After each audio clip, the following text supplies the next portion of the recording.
All right. Got Gatorade power now. There you go. Got the power of a gator. That's not how any of that works. That's not how any of that works.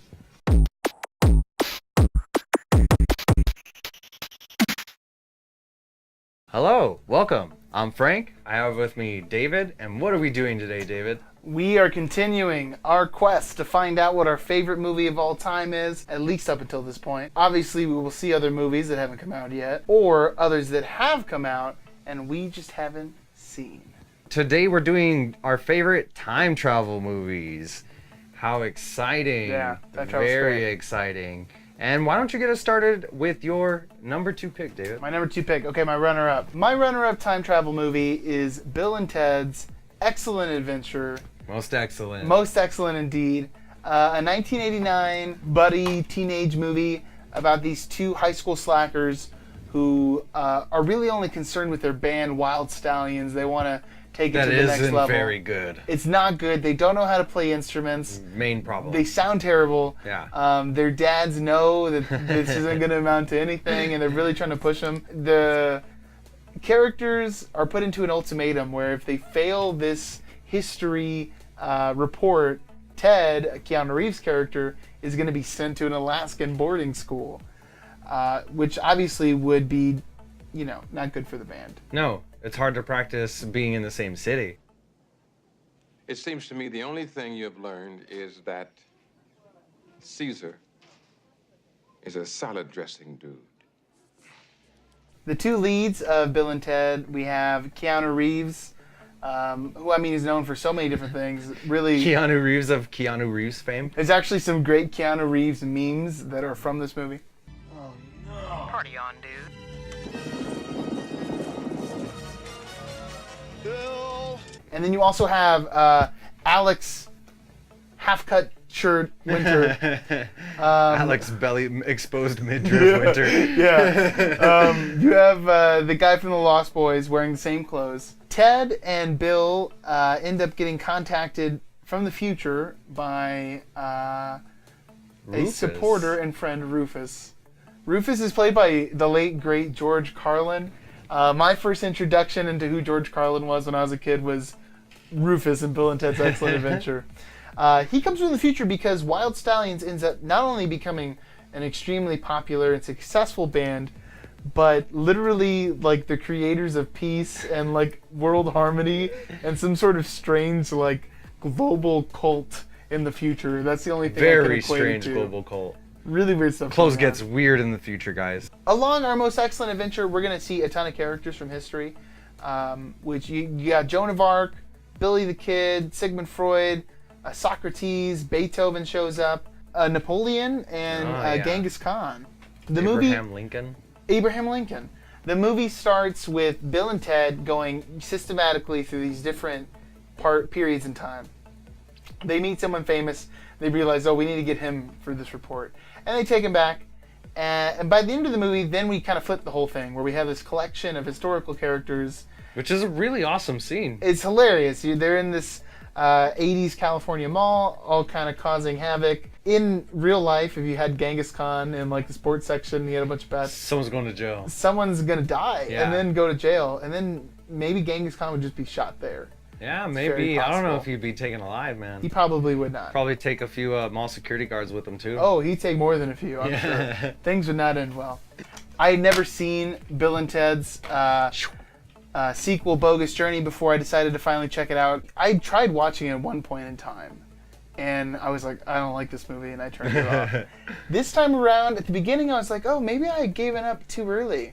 By the end, it really just gets completely ridiculous. I just want to make a couple of observations. The first thing that's really weird is that, like, in Bill and Ted's Excellent Adventure, Bill, Alex Winter's character, his dad is with his stepmom, who is like presumably like 3 or 4 years older. A couple years older than them. They like went to high school for a small amount of time together.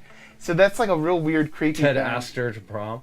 Yeah, Ted asked her to prom when they were freshmen. Yeah, there's like a bunch of funny lines about that. In the second movie, for just, I don't know what reason, Missy, the name of that character, Missy is now with Ted's dad. and Bill's dad is like super upset about it and like sulking in the background the whole movie.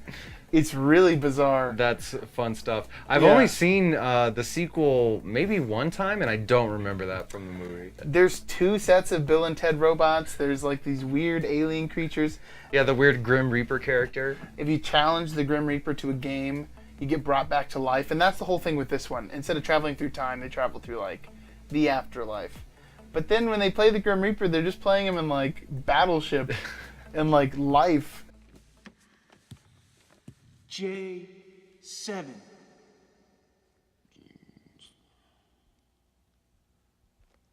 Hit. A hit. You have sunk my battleship. Excellent! Yeah! I totally knew he put it in the J's, dude. Good thinking, Ted. You must play me again. What? Best 2 out of 3. How has no one just by chance beaten the Grim Reaper up until this point? He doesn't seem very good. He doesn't seem very good. They beat him, and it's not like these 2 guys are a brilliant pair or anything like that. The most ridiculous part of the movie is that at the end they have a battle of the bands with Primus and presumably win, which is crazy. They decide that in order to win this battle of the bands, they leave for like, I think it's like 18 months or 6 months or something.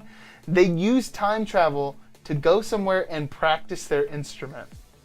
And it's only through practicing their instrument does the band become good.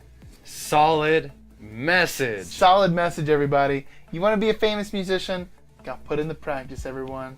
The first movie, I think, is almost essential if you're going to watch like 80s teen comedies or something. The second movie, I think you can kind of just like Forget about it. forget about it.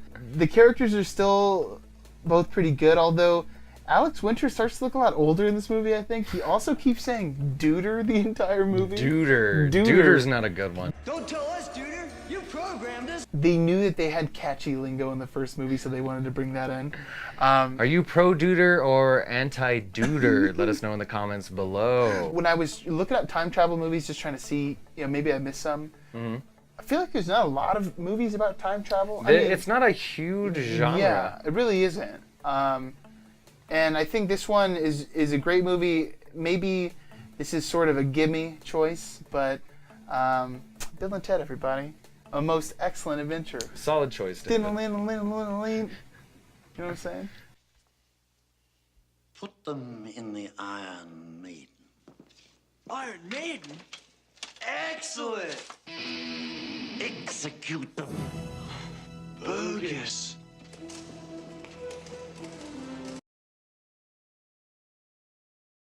All right, in my number 2 spot, I've got Donnie Darko. Donnie Darko. Yeah, pretty familiar movie for, most of our generation, I feel like. I feel like most of the people I grew up with have seen Donnie Darko.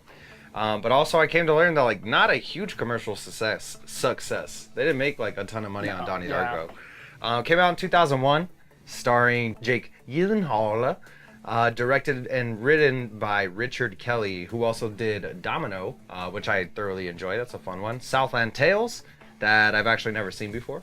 The Box, which I've never seen before or I think heard of before.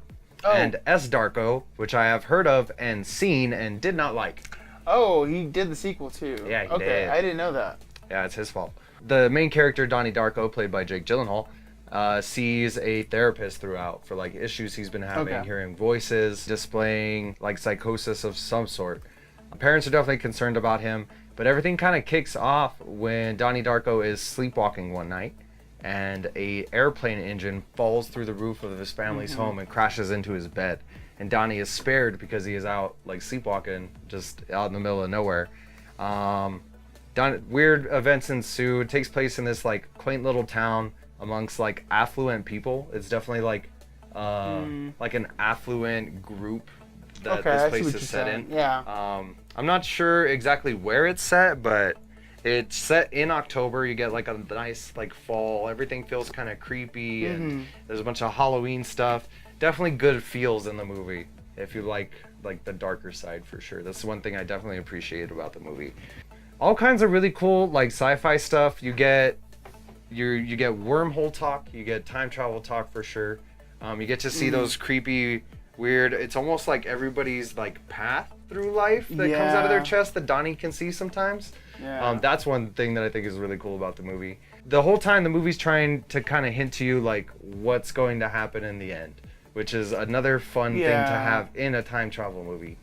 Because then you get to the end and everything starts connecting in your head and you feel like you're in that scene from Beautiful Mind where all the numbers are floating around everywhere. Yeah. There's a lot of tiny little side characters who have their own little like storylines and who are really strong characters in their own right. Even somebody as small as Charita, who is like one of the girls that they go to school with and is kind of bullied by some of Donnie's friends, and Donnie tries to be like kind of nice to her. And then at the end of the movie, like he kind of confronts her and tells her like none of this stuff matters and you're like gonna be all right, and she kind of like runs away and drops her notebook, and you find out like she has a crush on Donnie. That's like a nice little like story arc for her. There's like who's he played by? They're in the town. There is a gentleman from the town who has made it big as like a self-help guru. Oh, Patrick Swayze. Patrick Swayze. How did I forget Patrick Swayze's name? Jesus. It's like I could see his face, but it wasn't coming out of the fog. Patrick Swayze plays a self-help guru who ends up being a pedophile. Yeah. And that's just something going on in the back. Donnie also confronts him at a point in the movie.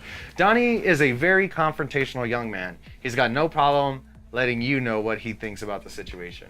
Yeah. And that's kind of fun. He is real sharp. He seems older than, like, he seems more mature and developed in the way that he conveys his thoughts. Let's go over this again. What exactly did you say to Ms. Farmer? I'll tell you what he said. He asked me to forcibly insert the Lifeline exercise card into my anus.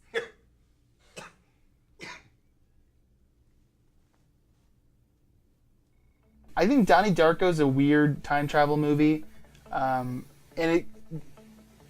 it stands apart from the other ones on the list in that in this movie I don't think he is trying to travel through time. No, time travel is something that is happening to him for sure. It's also in this movie not the purpose of it to be traveling through time. No. Whereas I think all the other movies we talk about, that's like the central focus. In this movie, you're kind of observing all these strange events. Then you see the time travel at the end, and it really warrants a second watch, at least a second watch, because as you're seeing it the second time through, you're like, oh, well, all of this stuff happened because all these certain things were lining up, and if he hadn't traveled back in time, it'd be a different like scenario entirely. And that's kind of like what the ending is, you know what I mean? Like him making the decision to just kind of change it all. Yeah. For the sake of his fallen beloved. I mean, I would argue I don't even know if he makes a decision. It's hard to say. Like, he sort of gets sucked into this thing.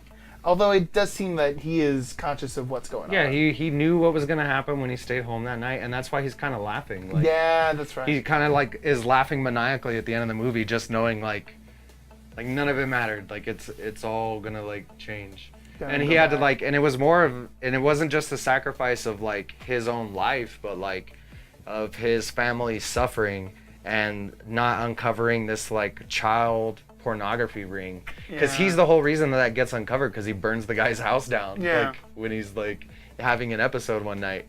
So it's pretty crazy. He's just kind of, I feel like in that end scene he's laughing because he knows the trade he's making and he knows it's kind of crazy, but it's like worth it to him. Email us at davidandfrankandbeans@gmail.com and David will lend you his Blu-ray copy. Yeah, it only skips on some parts. Some parts. But then you can put the DVD in, and then that part will skip on different parts. It's all good, everyone. I can breathe a sigh of relief because there will be so much to look forward to.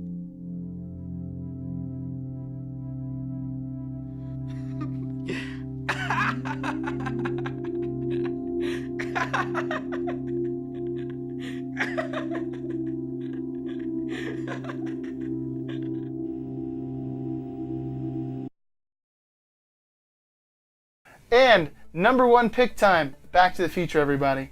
Not pulling any punches today. You wanted time travel. Here it is, me delivering Back to the Future on a gold plate for you. 1985 classic, starring Michael J. Fox, Christopher Lloyd as the unlikely duo Marty and Doc Brown. A solid duo, maybe one of the greatest duos of all time. I'd agree with you. I just can't think of any other duos who are quite as dynamic. Another two people who would get into many different capers, and maybe find some way, some sort of, through use of knowledge and gadgetry and devices, get themselves out of peril. And I have no idea what you could be talking about, David. I love Back to the Future not only because of its iconic story, because of Alan Silvestri's amazing and memorable score, because of Huey Lewis dropping the power of love on everybody. Oh, power of love. It also has a great supporting cast. You got Leah Thompson as Marty's mom, who is just, super attractive and really just seals the deal on how creepy that whole thing is. Very creepy. And how uncomfortable that whole situation is. In this movie, you will be guaranteed some awesome, wacky adventures. But there's a price to that. You're going to have to go through some cringes. Yeah. And just some rough moments. Some rough moments for sure. You have Crispin Glover, who's this nerdy science fiction author, I guess. In the future, he becomes an author. Awesome casting. He actually had some qualms with this whole Back to the Future thing. It's a whole other story, but in the second movie, they put a mask on someone else to pretend that it was Crispin Glover. They made a Crispin Glover face mask. I remember that from the sequel, yeah. Yeah, it's really weird. We also have Thomas F. Wilson playing Biff as the bully. We see these characters in the future. Marty goes back in time, kind of muddles around with history a little bit, then we come back to a new, re-envisioned future. Like I've always told you, you put your mind to it, you can accomplish anything. Oh, Marty! Marty, here's your keys. You're all waxed up, ready for tonight. Keys?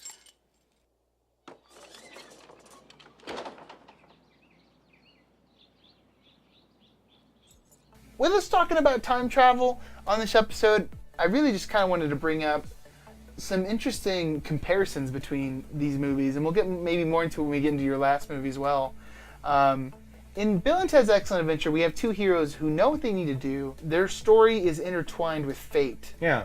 It seems like everything was already laid out for them. Everything was laid out. They decide they want to do something, they just have to imagine it, and it has been done. And there's so many different instances in that movie that it only works because you are on a constant loop where everything is predetermined, and we can't steer away from that loop at all. And Back to the Future, you could really just destroy anything and everything, it seems like, by going back in time and changing something. There really is no fate. You could recreate. He almost erased his family from existence. Yeah, and himself. Yeah. In Donnie Darko, it's a little more confusing, I think. It's a little more ambiguous. Of course, time travel's not utilized by a tool in that movie. Yeah, it's like we said before, time travel just happens to be something that is happening to Donnie. Anyways, back to the Future. Back to the Future is, I think, a timeless movie, Frank. I think we're going to see people enjoy it for generations. Way better. It's got so many things that are just relatable, that don't stop being relatable, and you just can't beat it. You can't beat it. Try to. I dare you. It can't be done. I would have to agree with you, David. It is a solid movie. So solid that I knew you would pick it, and that's why it's not on my list. Exactly. I'm telling the truth, Doc. You gotta believe me. Then tell me, future boy, who's president of the United States in 1985? Ronald Reagan. Ronald Reagan? The actor? It's funny, primer's usually a base coat, and we're finishing it with primer. Think about that. Primer, the indie release of 2004, starring Shane Carruth and David Sullivan. It was also written and directed by Shane Carruth. Super low budget movie. $7,000 approximately was the budget for this movie, which I really enjoy. What do you have going on over here? Awesome. Well done. Well done, David. What's going on over here? Oh, that is good stuff. Oh, sorry. I'll just take that in for a second. I gotta... Woo! Good stuff. The two main characters, Abe and Aaron, they're software engineers or engineers of some sort who are part of this think tank. There are four gentlemen working together towards some kind of common goal of trying to get patents done and trying to make money. This is a money-making venture. Within this think tank, Abe and Aaron have kind of splintered off in their own subgroup to work on a project separately. And what it seems like they're trying to build is some sort of device to counteract the effects of gravity. What does it feel like? I don't know if I'm making it up. Here.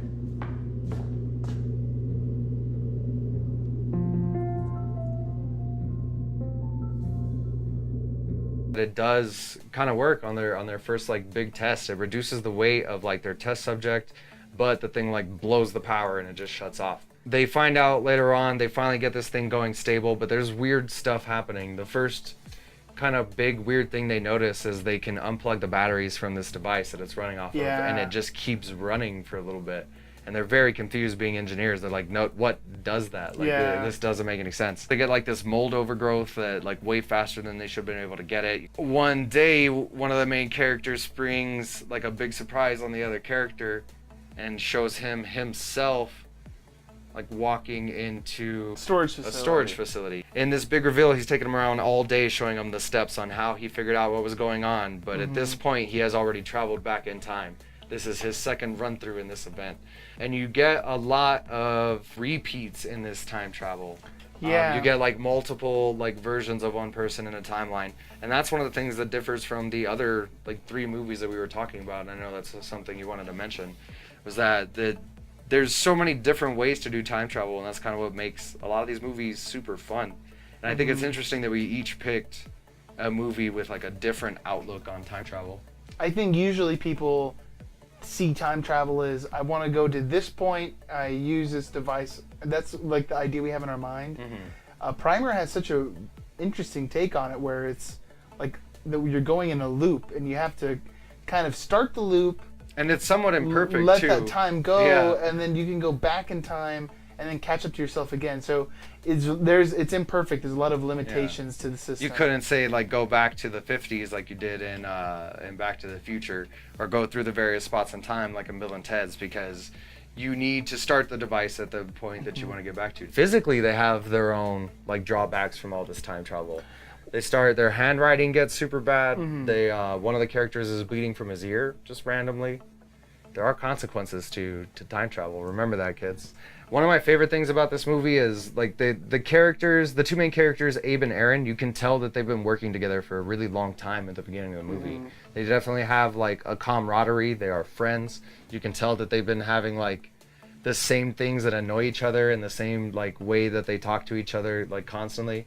And by the end of this movie, they turn into like one is the other's nemesis. Like you've seen the Primer story so many times, just without the time travel element, about 2 friends who make a business venture together or invent something together, and greed kind of gets in the way of that. It becomes definitely less about the money and more about like how each character looks at the responsibility that comes with this power that they have now.